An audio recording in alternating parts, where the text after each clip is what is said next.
What is going on, world, and welcome to the Matthan Franics Show. Here today we have a very, very special guest, the one and only Ken Wong. Now, in case you don't know, today's guest is someone who's been behind the scenes of some of the most powerful stories in sports and media. Not just telling stories, but shaping how we actually experience them.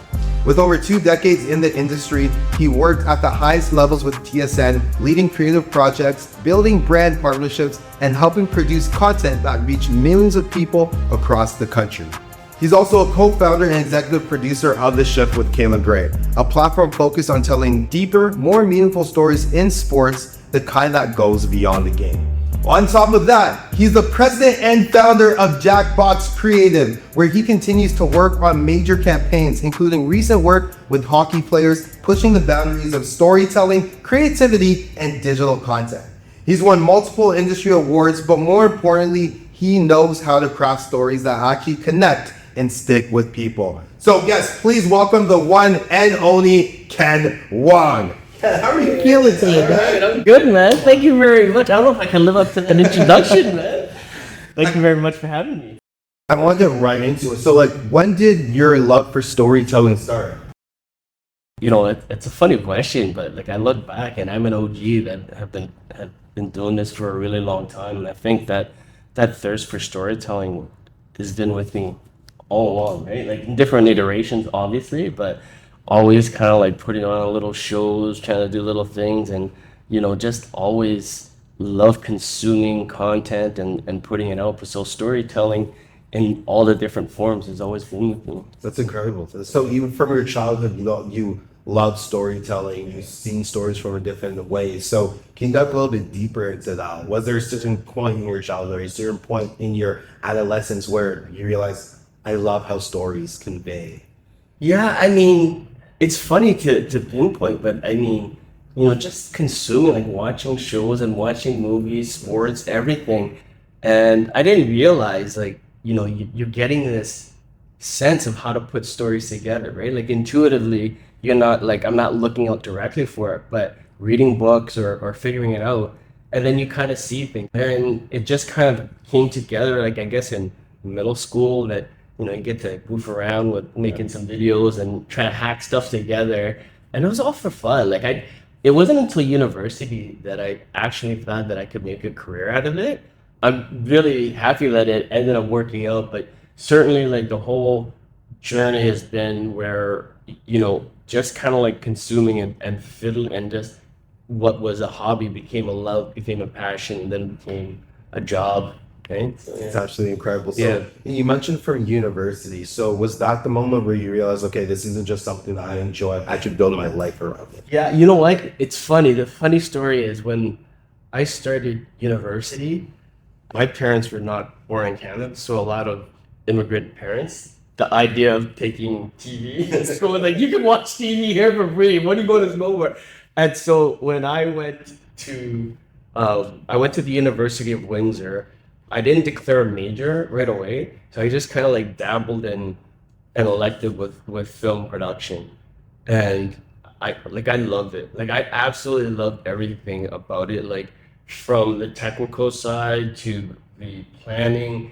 The way I see it, it's kind of like this big mystery, or kind of like this whole thing that you just have a team and here's a concept and then you put it all together.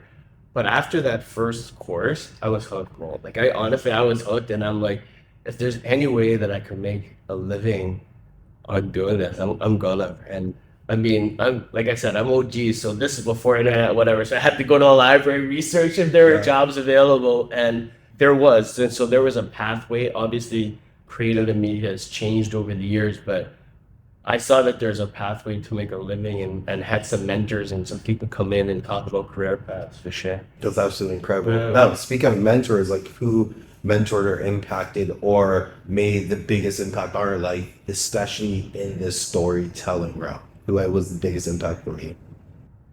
Man, that's a tough one. That's a tough question. I will say one person that did for me and gave me my first opportunity. One thing I always remember, aside from the famous people or writers or whatever, obviously, there's been a bunch, but that truly impacted me directly was a couple of professors, but Okay. one person, her name is Mary Ellen Carlisle, and she's the president of Dome Productions. And if you don't know Dome Productions, they provide all of the cameras and technical stuff for every sport you watch in Canada, right? Wow. Every sport. So when you're watching Raptors games Yeah. or whatever, they provide all the camera operators and whatnot. And so when we were doing internships, I went and I'm like in Windsor, and I'm like, I don't want to stay in Windsor for the summer, so I want to find an internship in Toronto. And I thought Dome Productions was like a jumbotron. So I was like, oh, I'm stuck in this. I'll just sign up to do this one. But lo and behold, it was with Dome Productions, and then right away, that first year, I was like, it was like not only, but it was assisting, like setting up cameras and whatnot. But it was, we were doing NBA, we were doing like, tennis, like Yeah. CFL, like all these amazing sports. And, I credit like after doing that internship, I stayed in contact with Marianne Carlin, who's now, I believe, the president of the company. Like she kind of guided me into like how I can make a viable career. So, all those years after all of this time, I'm still grateful and thankful for the opportunity and what she saw in me, and then gave me that opportunity that it just worked out. That's absolutely incredible. And Yeah. you said you went to Windsor. Mm. I went to Windsor actually for Did 1 you? year. So I was at York University Yeah. playing football, and I transferred to Windsor. Okay. Part of the Lancers. I follow Lancers, Come on, man. that's There you what go. I'm Let's talking go. about. So the experience of living on campus, that was huge for me. Yeah. That really helped me grow up and really helped me understand what I love and what I'm passionate about as well too. So I wanted to ask you, because you also come from an immigrant background, as you said before. Now, how did your environment shape your creativity? Because when I told my parents, I want to work with entertainment, they're like, what? Yeah. Y'all can be a doctor? I So know. like, what did that look like for you as well? How did that environment shape your creativity? Yeah, at Windsor or just overall? Well, start with Windsor Yeah. too, and then overall. Yeah, similar to you, I was the first in my family. I had like 4 sisters and a brother, so I come from a large family. I was the first one to go away.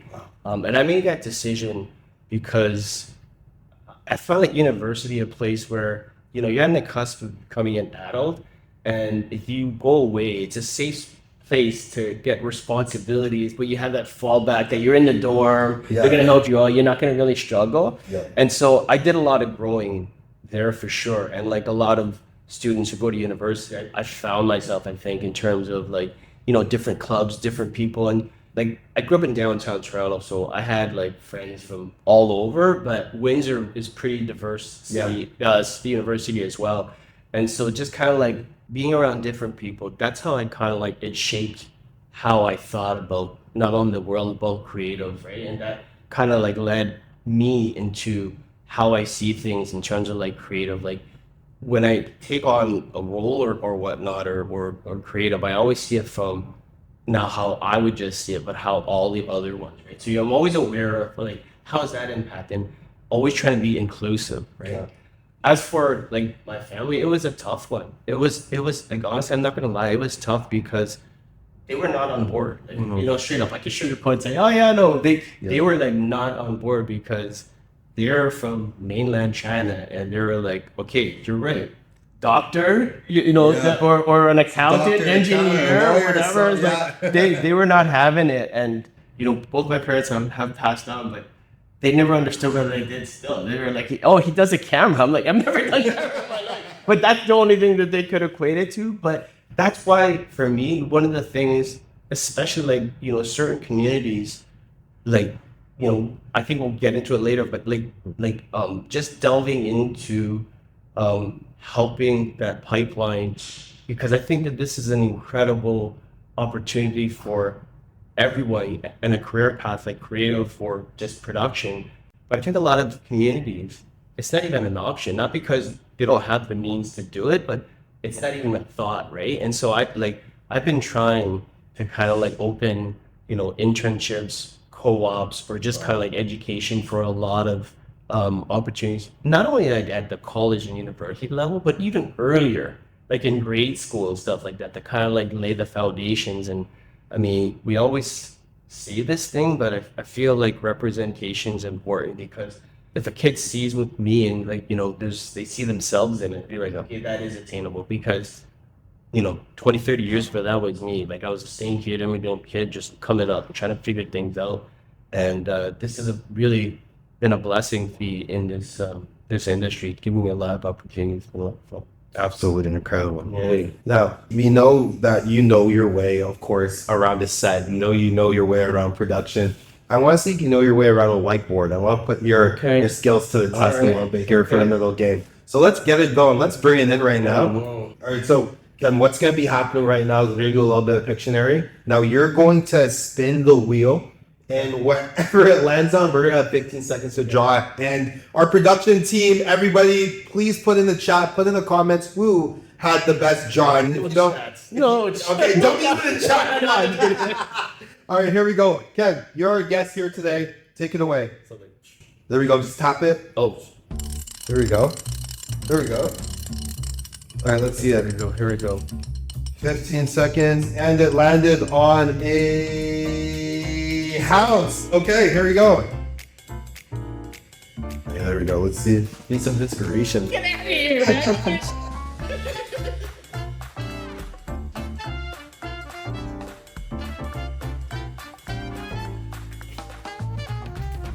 Harvest. Okay. All right. Ready? 3, 2, 1, flip. Shout it out, guys. Talk to us. Fix it in post. Okay, all right, we're going Ken. for the first goal. Ken. All right, okay, here we go. Okay, let's see. Round 2. Here we go. Okay, on the board. Still anybody's game here. What? Oi.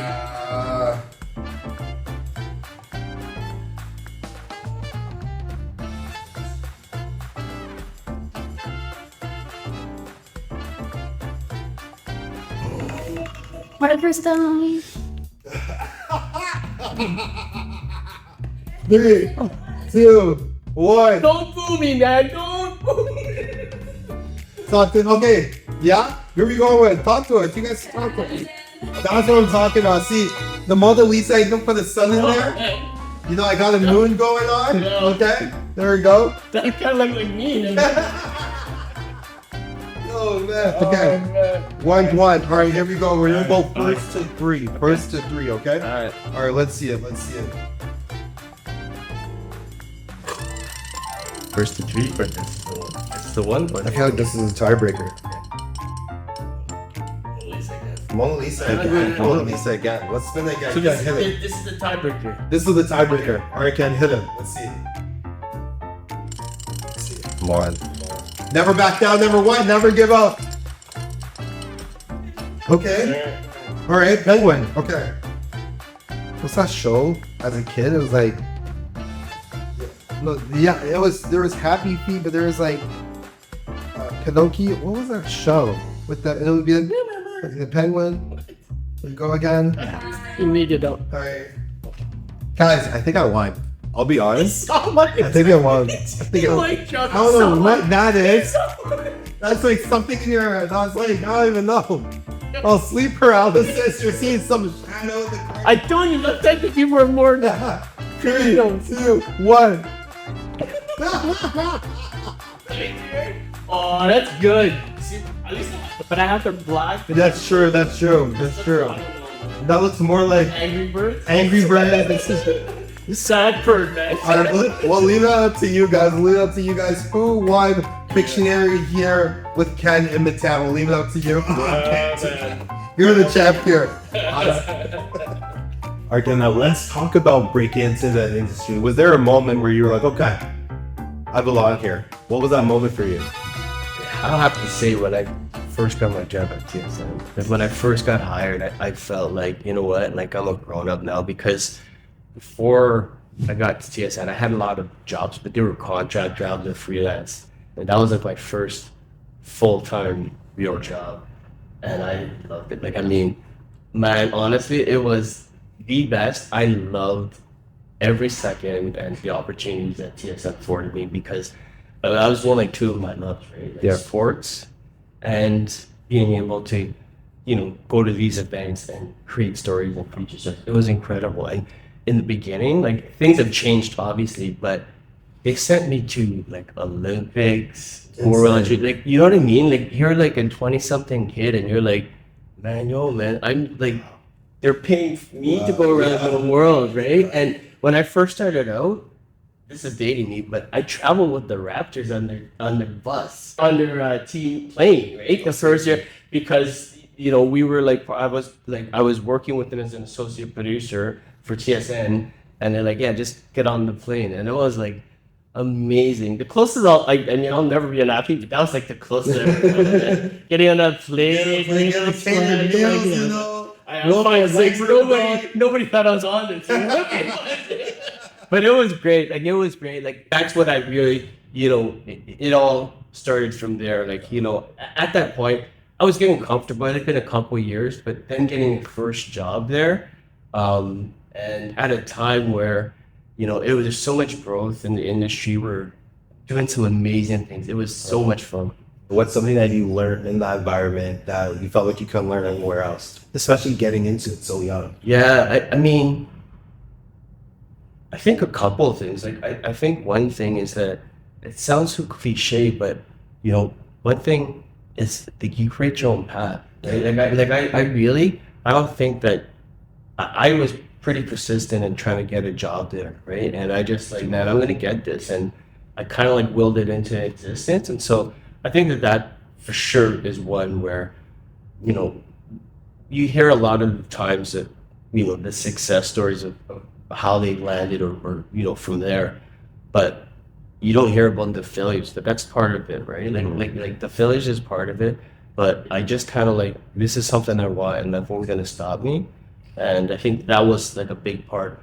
But I also felt like once I got there, it took a little bit, but once I felt I was there, that that imposter syndrome, I got over it, right? Like I'm like, well, man, I'm as good as everybody else here, but initially, like, oh my gosh, this is TSN International. I don't know how to do the story. I think the one thing, another thing too was like, when we, produce a story, everybody watches it. Right? Yeah. So if it sucks, You're looking for a comment. And everyone would say, well, who produced that one? You're like, that was me. And then like, did you like it? Yeah, you like it because you're not sure. And so, there's a certain vulnerability when you like.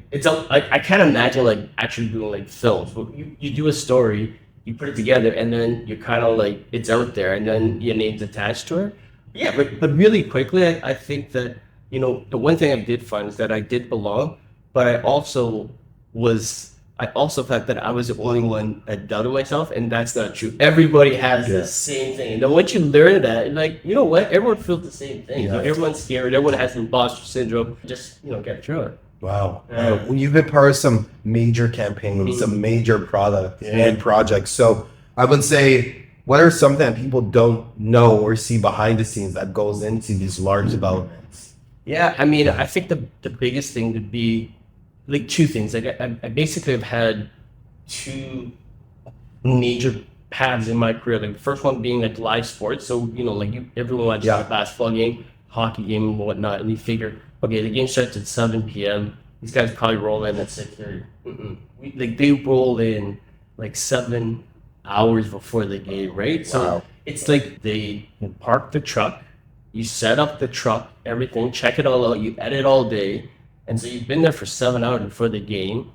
Then the game happens, and then after the game, you put everything away, right? And so I think that was kind of like the thing where it was like for a lot of people, they wouldn't assume that, right? Like that one for sure. Yeah. Wow. Man. Okay, I gotta ask you, what's something that separates those who last in this industry versus those who don't?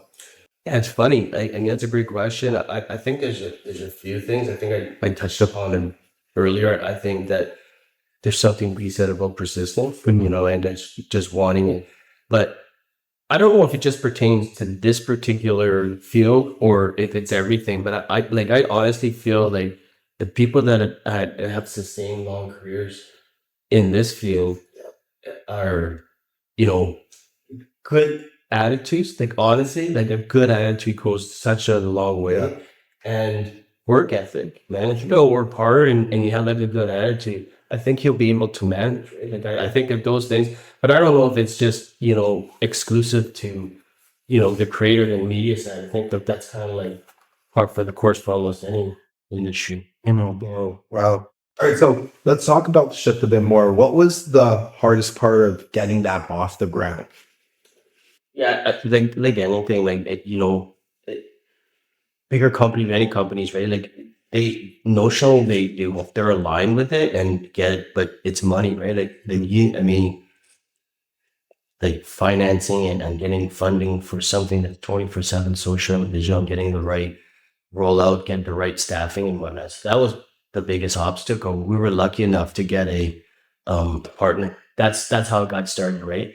And so we got a partner year one that basically was able to offset all the production and cost of the whole team. Incredible. And yes, which was great. And then they unfortunately didn't renew year two, but I'll give credit to Bell Media and GSM. They kept it alive. But I think a lot of it is just like the work involved in setting something up is a lot. But once it's running, it's a little bit easier. So I think that I don't think that they wanted to start it up and then kind of shut it down. And it's still going on now. So, yeah. So with the shifts and other sports organizations being able to cover sports, what is I want to say better question is, what makes a story stick versus something that people might just swirl past? Hey man, if I had that answer, it's funny, but I just think, quite honestly, you kind of have ideas. I don't think there's really a magic formula. I know it's not like whatever. Like there's so much content out there now, so amazing stuff. But people go for clickbait. They go for sensational. Like that wasn't a jam. Like at the shift. I think that basically, I think the stories that we were trying to tell were about communities that didn't get acknowledged, or if they did, it was in certain negative light or in certain like stereotypes or whatever. So we would always want to have stories that, oh wow, and the viewers be like, okay, and I mean, I'm Asian Canadian. There's certain things where you'd be like, oh, Asian Canadians don't do that. It's like, why not? And then if you see, okay, there's an Asian Canadian ski club or whatever. It's like, you know what I mean? So, just kind of like having people take out those limitations of what groups do and whatever. So I always was interested in finding those stories for sure that kind of like resonated and took you outside, because,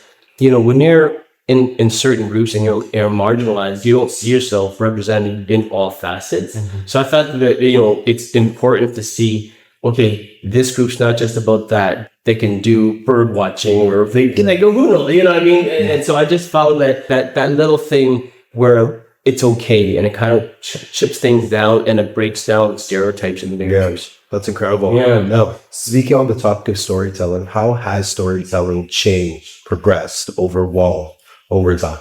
I think there's a few things, but I think that, the consumption is 24/7, 365, right? You know what I mean? And so I think that now things, they don't have the longevity that you put something up, like a story on TSN, you put on the website, we'd be up there for like 2-3 weeks. Now it's like, like you get there a day, and you get in the news cycles, like it's gone and whatnot. And so you just have to really think about, like, from a creative standpoint, are we going to put, tens of thousands of dollars on a feature story, and it has one day, or am I going to shoot an iPhone, whatever, it doesn't look as good, but it's gone in like 3 hours. So I think that, certainly there's way more content now, but I just think that, it goes out and it's done, and then it kind of like, it's gone, right? And so I think that the time where you would spend time to research, it'd be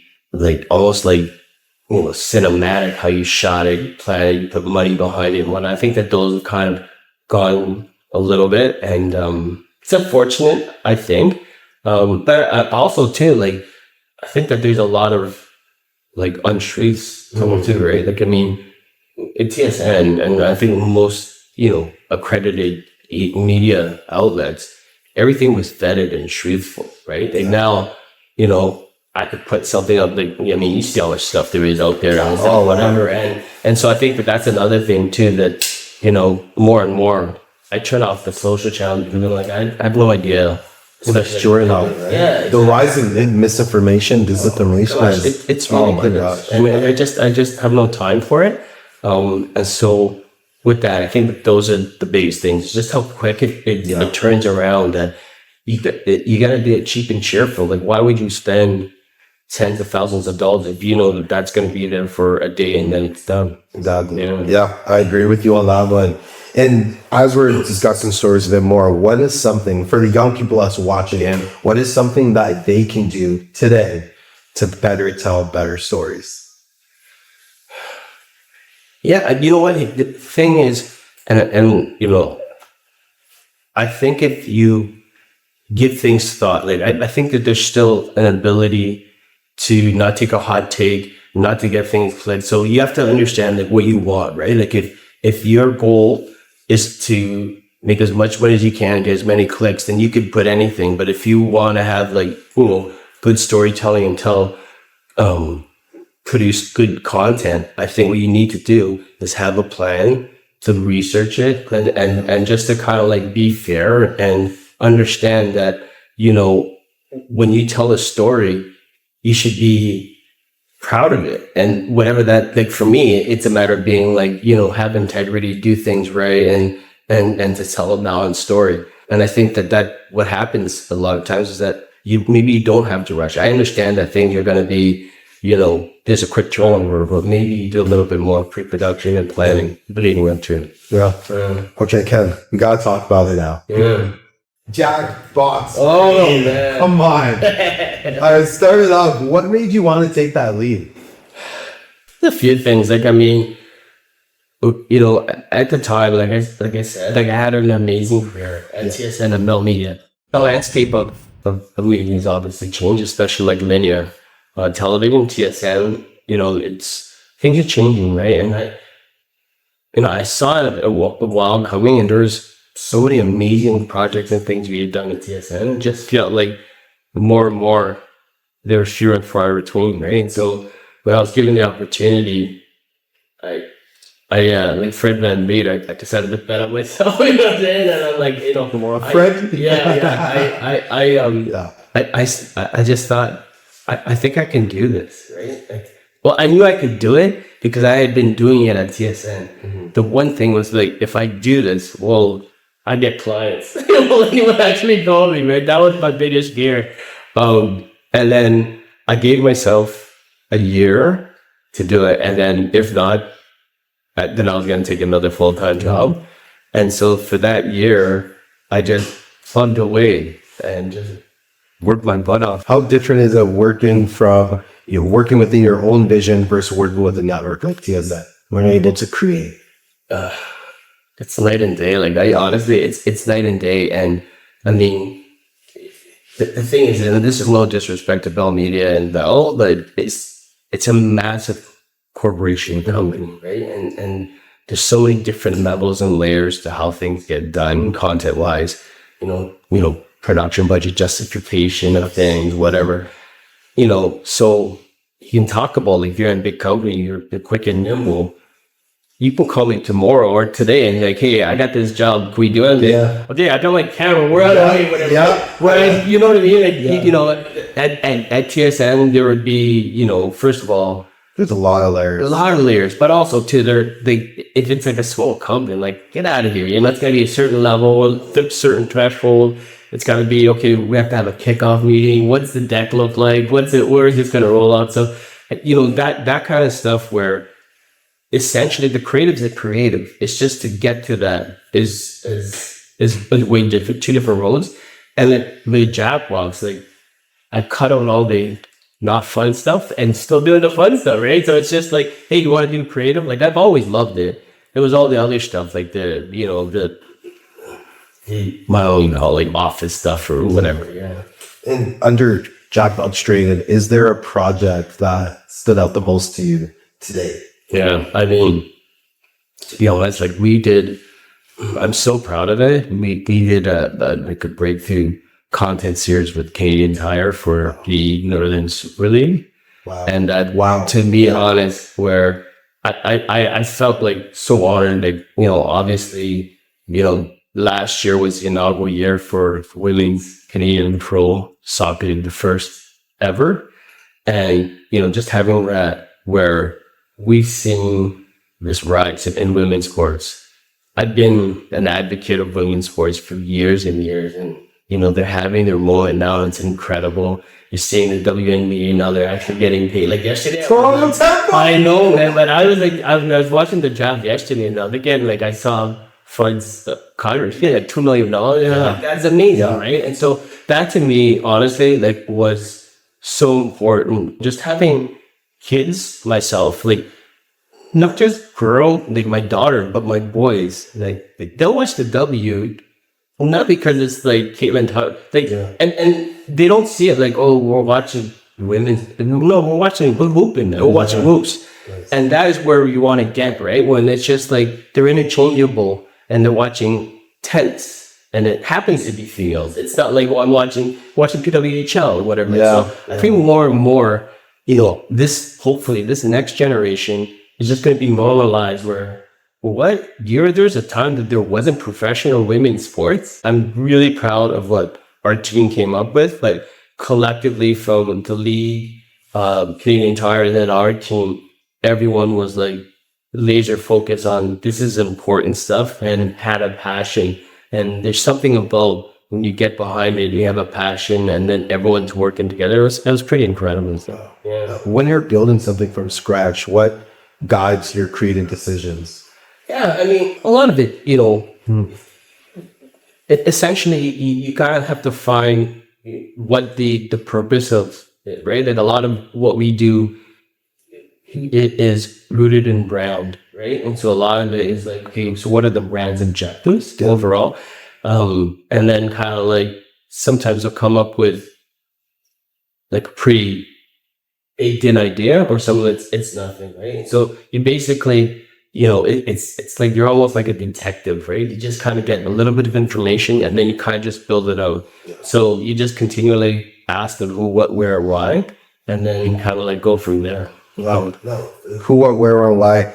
Now I'm going to ask you that question because for the young people that want to get into this field, what are the opportunities? Is it job description posts that they're looking at? Is it internships you should look for? Like, who should they talk to? What should they do? How will they do it?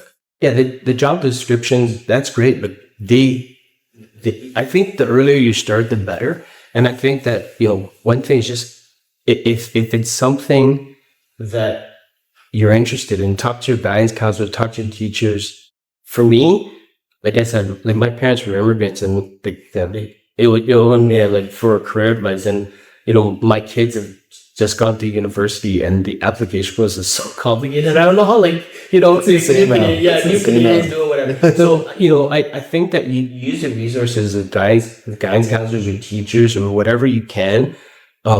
Even reach out to like Shameless Fun. I always, just try to see if you can get on a set, or hey, can I just volunteer and just take a look and see certain things. But I think a lot of it starts with asking at the school and then kind of find those resources. Go to the library, right? And because, the resources are there regardless of what your situation is. Some of them it's a little bit easier, but libraries, there's city areas and whatnot, and there's all kinds of opportunities. Well, you go to the internet, you Google something and then find it out. Yeah.